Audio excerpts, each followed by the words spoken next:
अभी स्वामी जी वो प्रश्न आया था ना कि ईश्वर कण कण में व्यापक है तो पत्थर में भी है। ठीक है, ठीक। अब आपका ये विषय आपने अधूरा छोड़ दिया, कई कुतर का आएंगे। मैंने तो पूछा था अगला सवाल पूछो, उन्होंने कहा कोई नहीं है। नहीं, पर मेरे को पूछना था। आप पूछिए। हाँ, आप ये स्पष्ट कर दीजिए कि आप वो बोलिए। पत्थर में भी ईश्वर है, हाँ। तो उसको क्या करना है वो स्पष्ट कर हाँ, दीजिए। तो आप पूछो ना कि वहां पूजा करें कि नहीं करें, सवाल तो आपको पूछना है, उत्तर मुझे देना है, मैं थोड़ी सवाल उठाऊंगा। बाजू में से आ गया ना? मंदिर जाने में क्या हाँ, यस यस। जी जी। तो इसका उत्तर है कि पत्थर में ईश्वर है।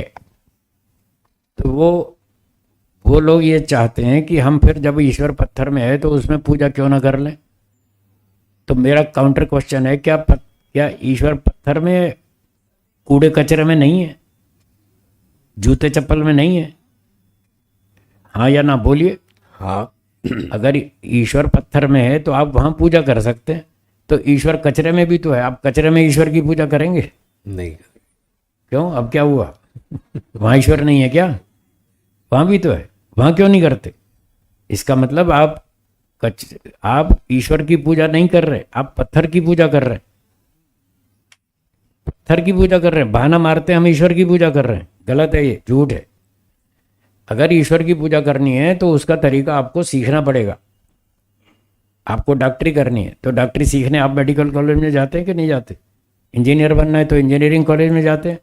वहाँ जो प्रोफेसर्स होते हैं वो सिखाते हैं, वो जैसा सिखाते हैं वैसे आप सीखते हैं, तो आप इंजीनियर बन जाएंगे, आप डॉक्टर बन जाएंगे, आप वकालत कर लेंगे।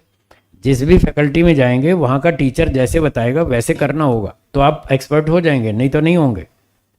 तो आपको ईश्वर की पूजा करनी है तो ऋषियों से सीखो ना, वो बताएंगे ईश्वर की पूजा कैसे होती है, कहाँ होती है। ईश्वर सब जगह है, आप उसकी पूजा वहाँ कर सकते हैं जहाँ आप और ईश्वर दोनों हो, वहाँ कर सकते हैं। अब देखिए, आप और हम यहाँ सामने आमने बैठे हैं, ठीक है, और हम अच्छी तरह से बातचीत कर रहे हैं, बिल्कुल बढ़िया प्रत्यक्ष बातचीत हो रही है, हाँ या ना? हाँ बिल्कुल। आप अपने घर में बैठे रहे और मैं रोजड़ में बैठा रहूं तो ऐसी बात हो पाएगी? बिल्कुल नहीं। तो ऐसी बढ़िया स्पष्ट प्रत्यक्ष बातचीत करने के लिए दोनों को एक जगह इकट्ठे होना पड़ता है। अब अगर ईश्वर की पूजा करनी है तो वहां भी हम दोनों को इकट्ठे होना पड़ेगा एक जगह पर। मूर्ति में ईश्वर तो है, मुझे स्वीकार है। क्या आप मूर्ति के अंदर घुस सकते हैं?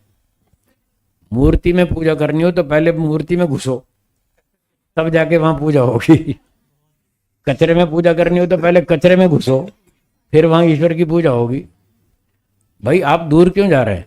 अपने पास में ईश्वर है तो हम दूर क्यों जाएं? क्या हमारे शरीर में ईश्वर नहीं है? है तो फिर, और हम कहाँ हैं, शरीर में या आसमान में? शरीर में। जब हम भी शरीर में हैं, हम मतलब आत्मा, जब आत्मा भी शरीर में है और ईश्वर भी शरीर में है, जब पास में है तो दूर क्यों जा रहे हैं? यहीं पूजा कर लो ना।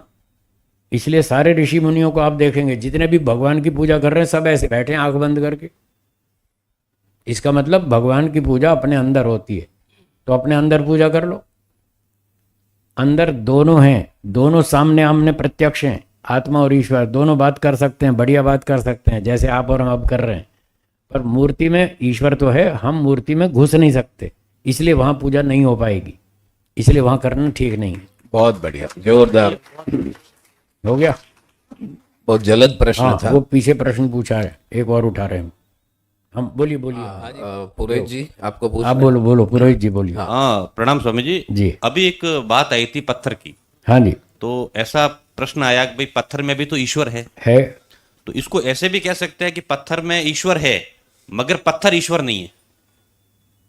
ठीक है, इसलिए तो हम कह रहे हैं ईश्वर की पूजा करो, पत्थर की नहीं। हाँ, ईश्वर अलग चीज है, पत्थर अलग चीज है। लोग ईश्वर की पूजा नहीं करते, वो तो पत्थर की पूजा करते हैं, तो दोनों अलग अलग हैं। ईश्वर की करो, और ईश्वर की पूजा अपने अंदर होगी, बाहर नहीं होगी।